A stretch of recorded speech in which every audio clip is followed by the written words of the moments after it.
À l'image des grandes villes et des capitales au monde, le phénomène de l'insécurité règne à Yamoussoukro. Ce phénomène est décrié par des habitants sur les réseaux sociaux, comme c'est le cas de cet habitant agacé qui a fait une publication sur Police Secours où il décrit le phénomène. À en croire cet habitant, des jeunes à moto, volant et agressant d'honnêtes personnes sévissent dans la capitale politique ivoirienne. Il relève que c'est un phénomène récent qui est monté d'un cran depuis ces derniers jours.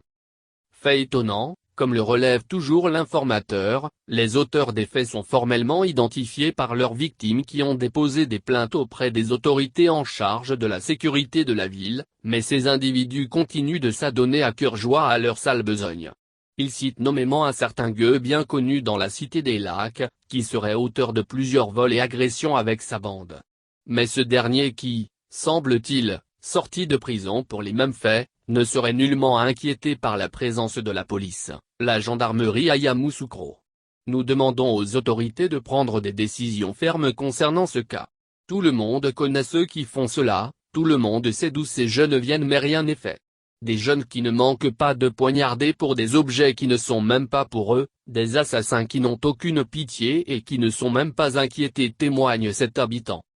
Pour terminer, cet habitant informe que si rien n'est fait, plusieurs autres jeunes de la ville projettent de dresser des barrages d'autodéfense dans leurs quartiers respectifs pour se sécuriser, car craignent-ils tous d'être des cibles de ces individus qui sévissent au su et au vu des agents des forces de sécurité de la ville.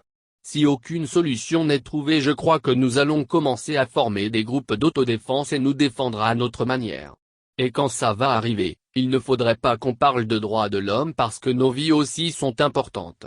Peut-être que tous les jeunes des quartiers qui sont touchés par ce phénomène iront en prison parce que si ça continue, on ne va plus laisser cadeau. Nous commencerons à nous réunir pour parler de ce problème et je sais que des choses vont changer, avertit-il.